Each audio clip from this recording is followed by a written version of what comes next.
In the West Midlands, there are 9 clinics that offer fertility treatment to more than 3,000 couples a year that need it. However, demand is increasing from both heterosexual couples who are having trouble conceiving and also new types of families. In the second part of our series on fertility, our health correspondent Stacey Foster meets a couple who have received a gift that Mother Nature could never have provided.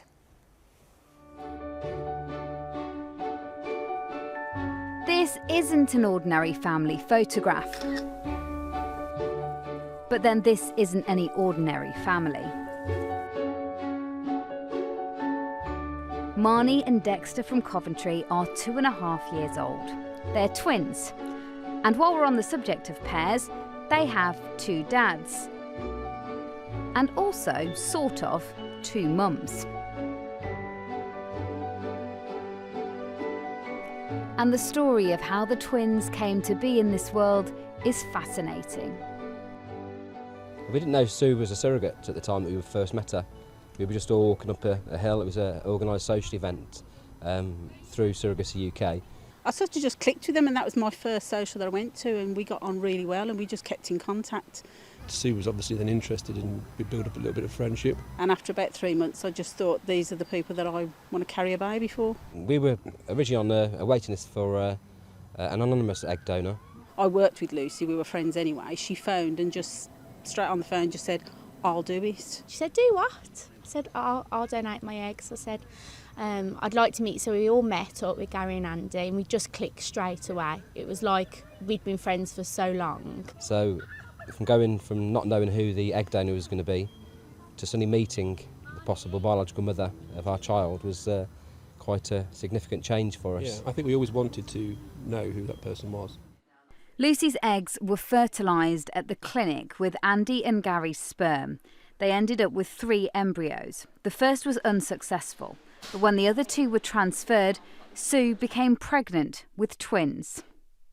Giving them back to their parents at the end was just a fantastic experience, really fantastic. You can't really explain it to people, you know, but they were never mine, I was just giving them back to their parents.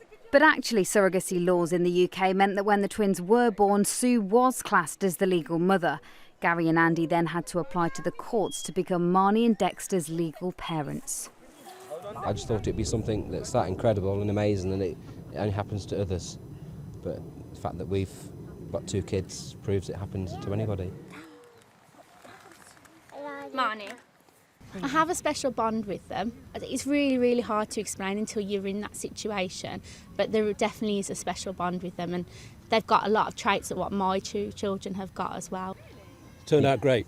You're just hopeful that you have a child, so it was a shock to have 2, but to have a boy and a girl is amazing. Yeah, that's why we're extremely lucky, really, because to have one of each, as I said, and them to be just great, it's fabulous. The grandparents came in to see them, and Andy's mum and dad hadn't got any grandchildren, and just to see that had not only made parents but grandparents, aunts, uncles, cousins, nieces, it's the ripple effect of it all that it's just fantastic. Gay couples are not currently eligible for any type of IVF treatment on the NHS, but things could be changing. The World Health Organization is currently considering revising the definition of infertility, which might mean that in the future, gay couples or single people could be eligible for help to become parents. I think it's always going to be a very small number of people who choose to form these alternative families using the technology of IVF. The overwhelming majority of people having fertility treatment in the UK are people who'd always assumed, always wanted to be parents, and then about 1 in 6 of them discover that Mother Nature won't oblige. They're known as Auntie Sue and Auntie Lucy, and I don't think there's any reason why we wouldn't tell them anything about how it's been. I think it'd be difficult to judge when, maybe when they ask a few questions. I have already said to them that they have come from Sue's tummy. I don't think they quite understand it all yet, but there's a special bond there. Obviously they don't quite know what that bond is yet, but we'll enjoy telling them that when the time's right.